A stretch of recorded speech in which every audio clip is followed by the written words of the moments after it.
Gente, graça e paz a todos. Mais uma palavra aí, da parte de Deus.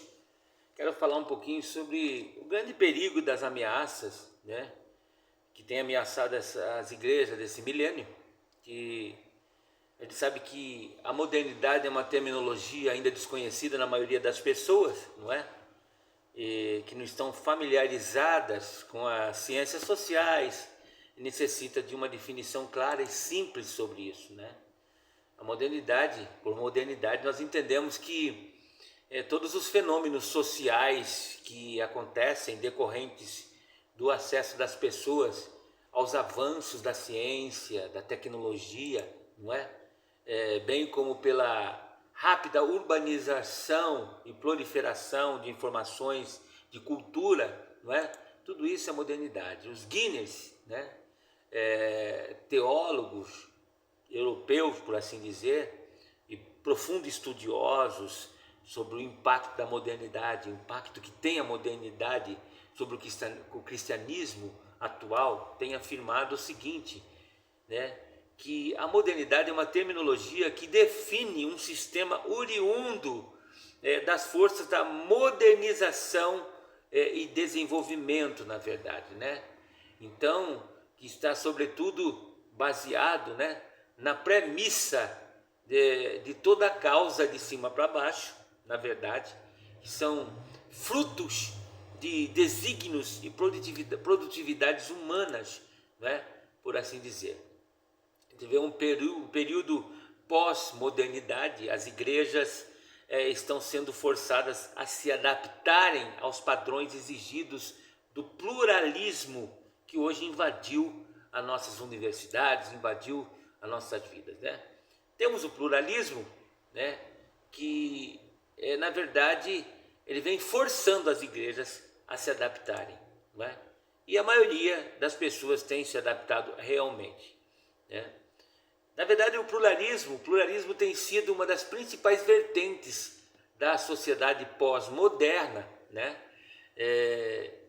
E na verdade, moderna, na pós-modernidade, uma pluralidade de visões na verdade um estilo de vida, né?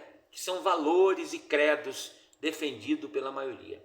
Então, a pluralidade força as pessoas a entrarem em contato com outras culturas, como antigamente não existia isso, né? E na modernidade esse contato era mais sutil, mais pacífico, né? Havia um respeito às pessoas com diferentes modos de vida, as pessoas respeitavam. Hoje não, hoje querem generalizar mesmo. Na pós-modernidade, na verdade, esse contato passou a ser mais traumático, por assim dizer, não sei se essa é a palavra, e às vezes até, por que não dizer, violentos, não é? Na verdade, tá? Haja vista que o tratamento conferido pelos alemães aos turcos que para lá emigraram é uma forma grosseira, né? Na verdade, outra também, né? As ações francesas, né, aos argelinos residentes em Paris também mostra isso, né? E por que não a repulsa, né, nutrida pelos paulistanos, que hoje está um pouquinho mais leve, não é? Em menor escala, lógico, né, contra os nordestinos, que hoje nós temos muitos nordestinos, graças a Deus, por aqui. Então, o pluralismo da pós-modernidade traz para as igrejas, né, faz com que as igrejas, que não são mais toleradas no exercício das funções religiosas como eram antigamente. Antigamente a igreja detinha o poder de monopólio, hoje não tem mais. Os indivíduos também não conseguem mais expressar a sua fé com a mesma facilidade que havia antigamente. A modernidade plural vem paulatinamente se mostrando restritiva, ao mesmo tempo em que afirma a liberdade de cada um, que não tem nada de liberdade, não é?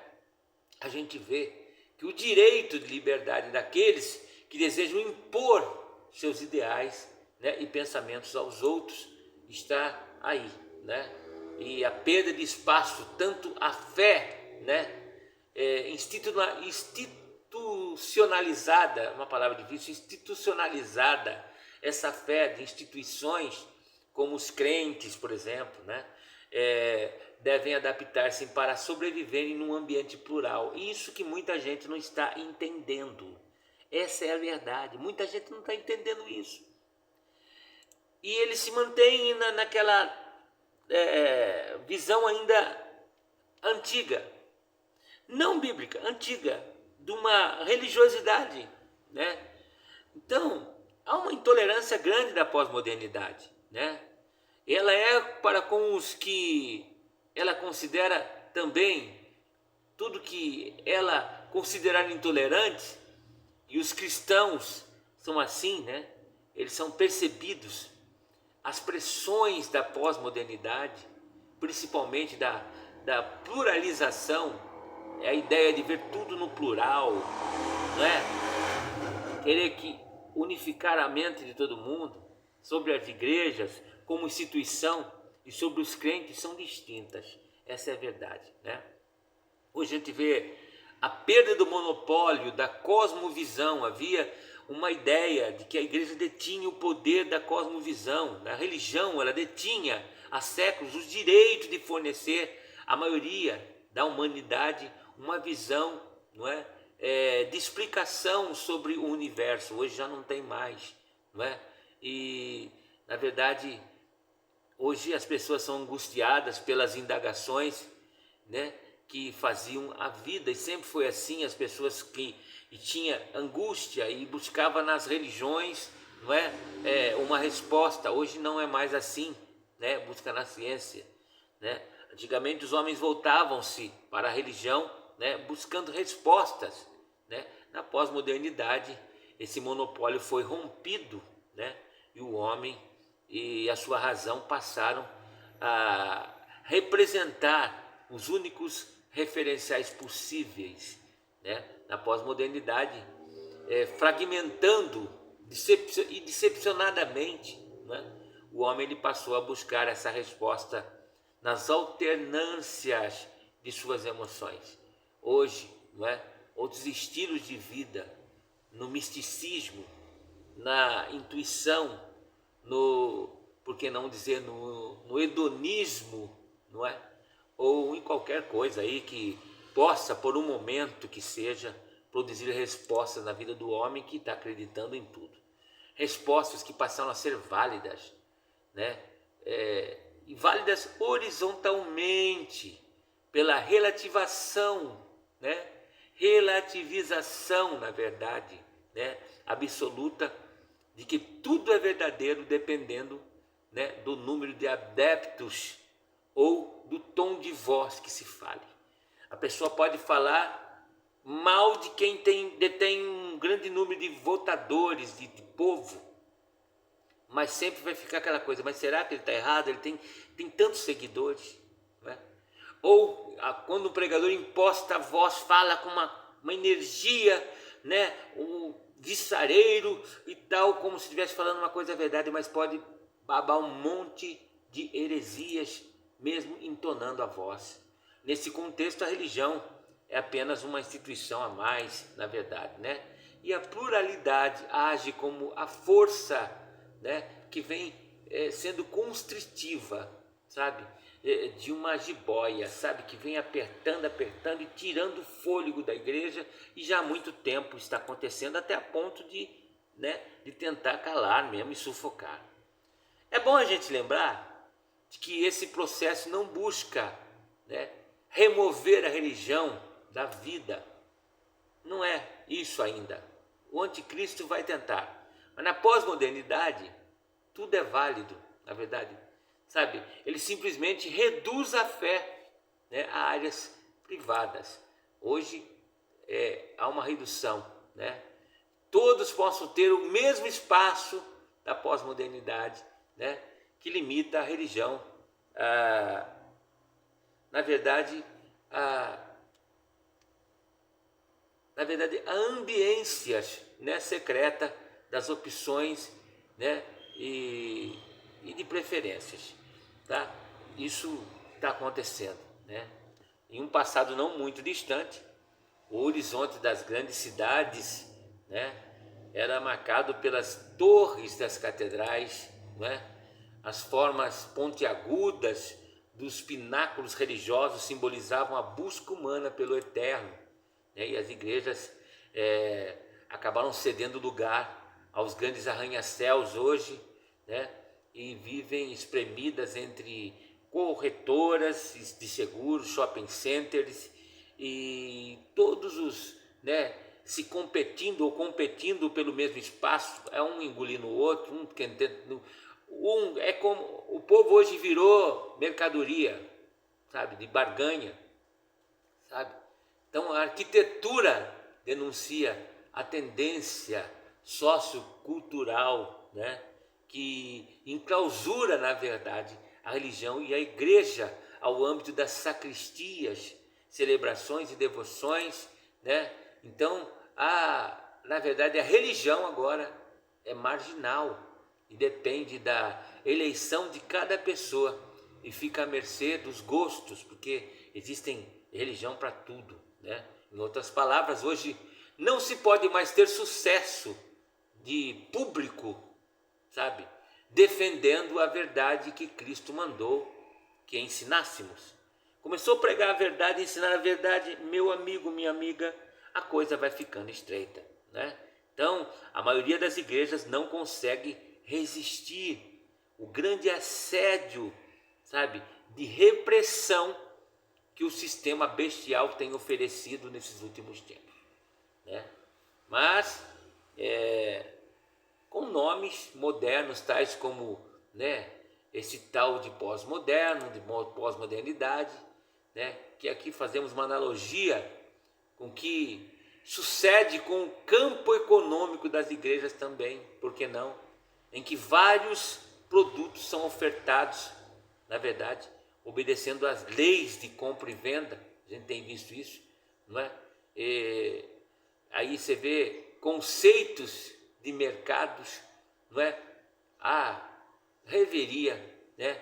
As várias ideologias e religiões são oferecidas aos indivíduos procurando cativar uma clientela.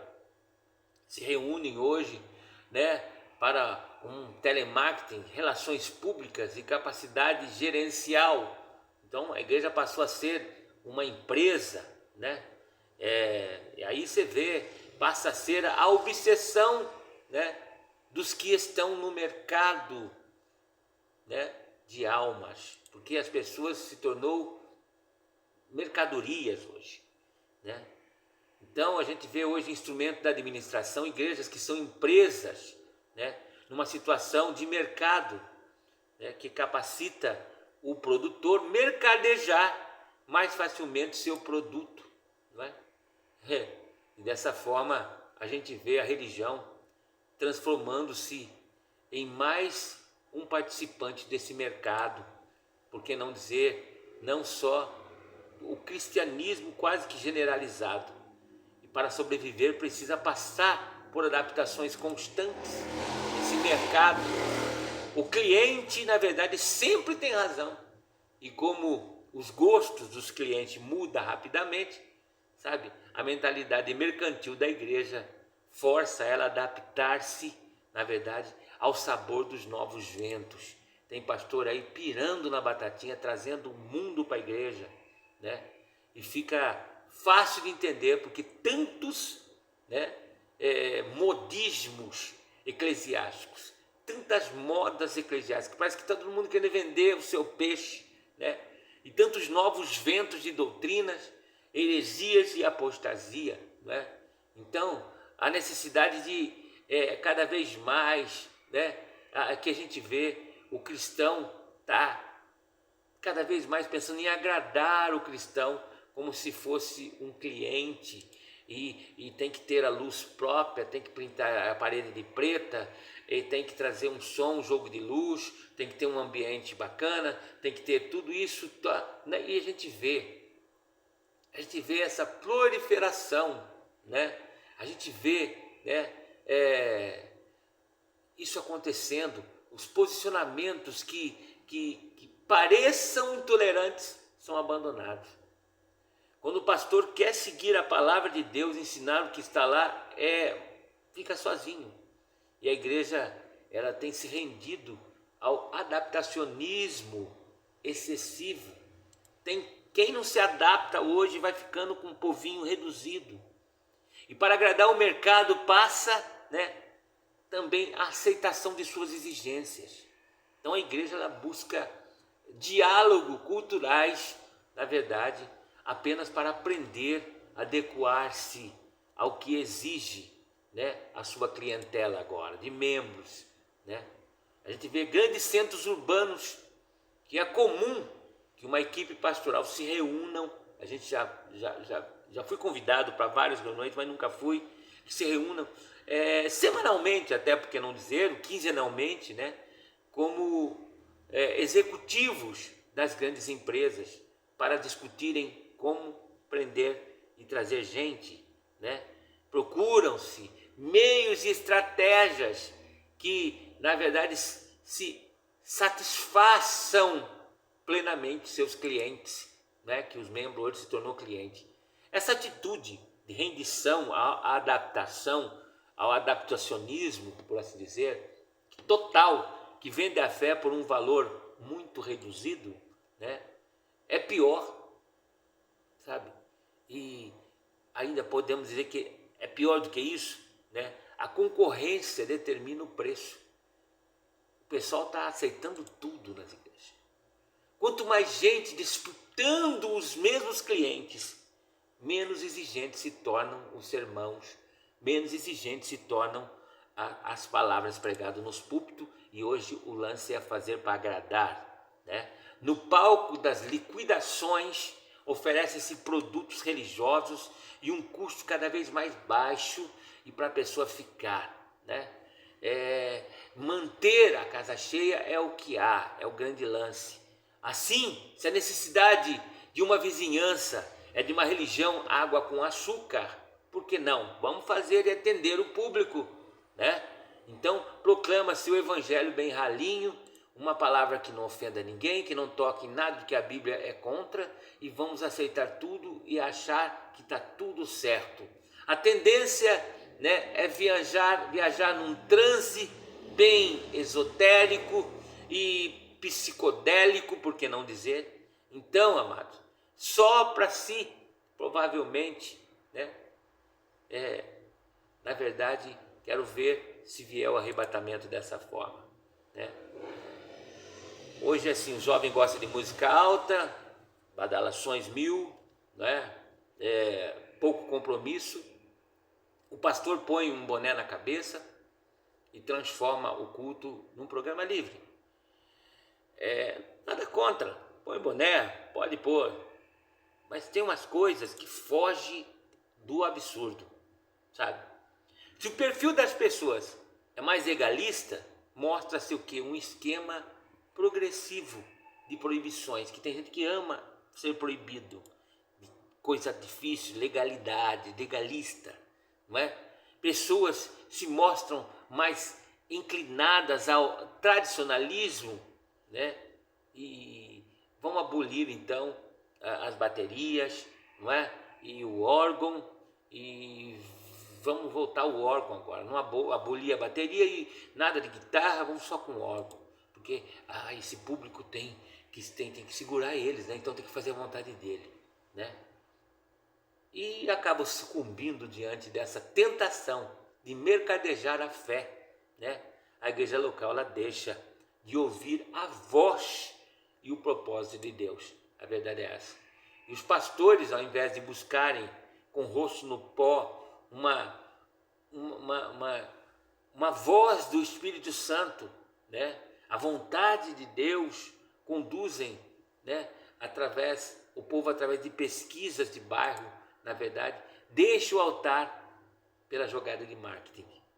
Isso a gente tem visto, Aí a gente pergunta, seriam esses os que se decepcionarão diante de Jesus?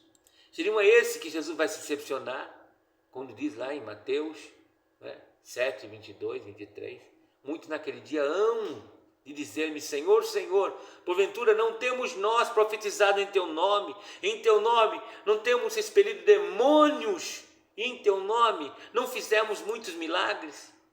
Então lhes direi explicitamente, abertamente: nunca vos conheci, apartai-vos de mim, vós que praticais a iniquidade, porque eu não vos conheço, né? E não só, né, a instrução, o crente também se expõe a perigos numa sociedade pluralista, não é? Então a gente vê aí pessoas escolhendo, né? Antes de ser um privilégio, passa a ser uma condenação muitas vezes, tá? Então a gente vê as escolhas que eram antigamente sociabilizada, na verdade, na adolescência, o ônus de escolher era dividido com os pais antigamente. Hoje, tá? Nessa vida, na vida adulta, os indivíduos não querem saber mais disso, né? Até antigamente era isso. Quando a pessoa era adulta, compartilhava com a comunidade a razão de suas responsabilidades, das suas decisões, com os pais que participavam. Hoje não. Antigamente alguém escolhia uma mulher para se casar, muitas vezes, né, não escutando o seu coração, mas os conselhos dos pais, né, e que os pais acabavam selecionando sua mulher no lugar da pessoa, né, e a pessoa vivia ali, né, não havia tanta culpa ao escolher também o governante, porque ao nascer o príncipe, né, já se candidatava a ocupar o trono do seu pai, não é? Passava de pai para filho, né? Então acabou, não havia esse direito de escolher e decidir, que foi uma grande conquista, entre aspas, da modernidade, né? De escolher nossos governantes. Olha o que está aí o Brasil, né? Na pós-modernidade, né? Acabou se tornando um jugo. As pessoas se sentem culpadas por escolher um presidente, culpadas por escolher um governador, né? O indivíduo, do outro lado, ele está agora condenado a eleger a sua fé e fazer suas opções vitais sozinhos, não é? Os termos psicológicos sobre indivíduos que são obrigados de forma solitariamente a decidir sobre tudo, inclusive sobre Deus, né? E tem se tornado excessivamente pesado na pós-modernidade. Muita gente está aí muito invadido por depressões, entrando em crises existenciais. Mais uma vez o indivíduo se fragmenta, mesmo dentro de uma igreja, mesmo dentro de uma casa de Deus, uma igreja, né? Tem que aprender a cuidar-se sozinho, né? E até aceitar que a igreja forneça os princípios, né? Que fale aí, falando em tese, né? Mas não que se meta na sua vida particular. Hoje não há mais uma permissividade de que a igreja se meta na sua vida particular. Dessa forma, a igreja ela vai se transformando paulatinamente em um lugar onde princípios importantes são proclamados do púlpito, mas sem coerência nem consistência na vida das pessoas, né? E, na verdade, as pessoas não querem ser cobradas. Passam semana, né, na verdade, obrigada a decidir sobre tudo, e sentam nos bancos das igrejas, dominicalmente, quem sabe nos domingos, desejando um ambiente que as deixe aliviadas da semana difícil, né? Para um pastor, ele venha buscar a Deus, ao invés de buscarem, né, essas coisas, que vai investir em missões, para que os chamados façam por elas, na verdade, o trabalho sujo, né, de ir a países pobres e ainda por cima, né, acabam melindrando-se quando se fala em justiça social. Ninguém quer saber de fazer justiça social. Horrores de dinheiro empregados em templos faraônicos, enquanto o povo está passando fome. Essas são algumas das muitas verdades que a gente tem para dizer sobre o tempo da pós-modernidade. Esse tempo que estamos vivendo hoje e que tende-se a piorar cada dia mais e mais. É isso aí, meus queridos. Fique na paz, esse grande amor. Um grande abraço a todos.